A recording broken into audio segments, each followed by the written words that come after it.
श्रीमद् भगवद गीता पहला अध्याय अर्जुन विषाद योग। श्रीमद् भगवद गीता का पहला अध्याय अर्जुन विषाद योग यानी अर्जुन के विषाद का योग। महाभारत के युद्ध के आरंभ में अर्जुन के मानसिक और भावनात्मक संघर्ष को दर्शाता है। ये अध्याय उस महत्वपूर्ण पृष्ठभूमि को प्रस्तुत करता है जिसके माध्यम से भगवान श्री कृष्ण जीवन के गहन दर्शन और उपदेश देते हैं। संदर्भ और पृष्ठभूमि। कुरुक्षेत्र की युद्ध भूमि में पांडव और कौरव सेनाएं आमने सामने खड़ी हैं। युद्ध आरंभ होने से पहले अर्जुन भगवान श्री कृष्ण से अनुरोध करते हैं कि वे उनका रथ दोनों सेनाओं के मध्य ले चलें ताकि वे ये देख सकें कि उनके विरुद्ध युद्ध करने के लिए कौन कौन एकत्र हुए हैं। जैसे ही अर्जुन अपनी सेना और विरोधी सेना में उपस्थित योद्धाओं को देखते हैं, उनका मन विचलित हो जाता है। उन्हें अपने गुरु, संबंधी, मित्र और परिवारजन दोनों पक्षों में दिखाई देते हैं, जिससे उनका हृदय करुणा और शोक से भर जाता है। अध्याय के मुख्य विषय। अर्जुन की निरीक्षण और नैतिक दुविधा। अर्जुन देखते हैं कि दोनों पक्षों में उनके प्रियजनों, गुरुओं और भाई बंधुओं का जमावड़ा है।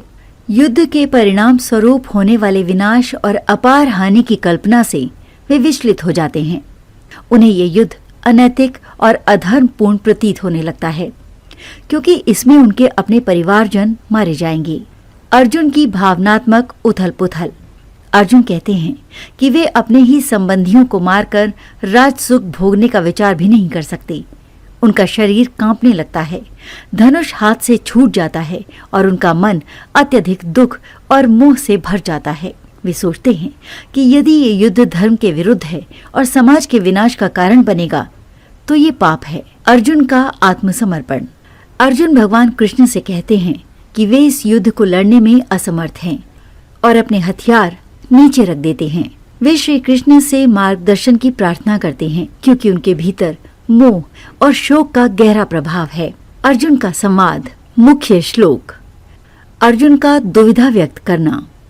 दृष्टिवमं स्वजनम कृष्ण युयुत्सम समुपस्थितम सिदंती मम गात्राणि मुखम च परिशुष्यति।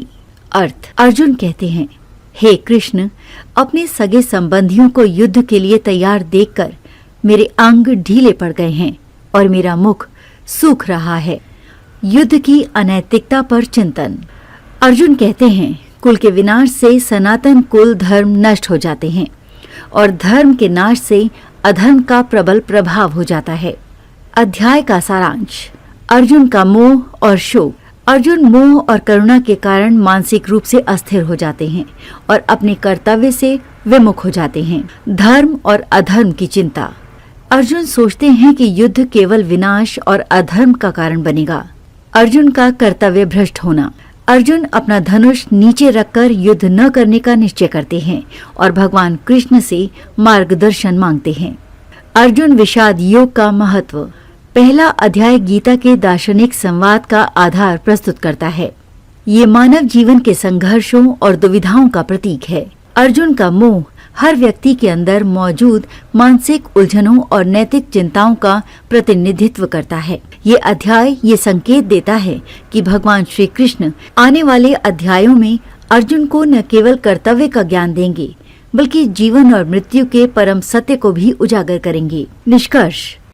अर्जुन विषाद योग हमें ये सिखाता है कि जीवन में जब भी हम दुविधा या शोक से घिर जाएं, तब एक गुरु या मार्गदर्शक से ज्ञान प्राप्त कर अपने कर्तव्यों की पहचान करनी चाहिए। ये अध्याय ये स्पष्ट करता है कि भगवान श्री कृष्ण के उपदेश अर्जुन को उनके मोह से मुक्त कर कर्मयोग की ओर प्रेरित करेंगे। अगला अध्याय भगवान श्री कृष्ण अर्जुन को उनके शोक से उबरने के लिए गीता के दिव्य ज्ञान का उपदेश देना शुरू करेंगे।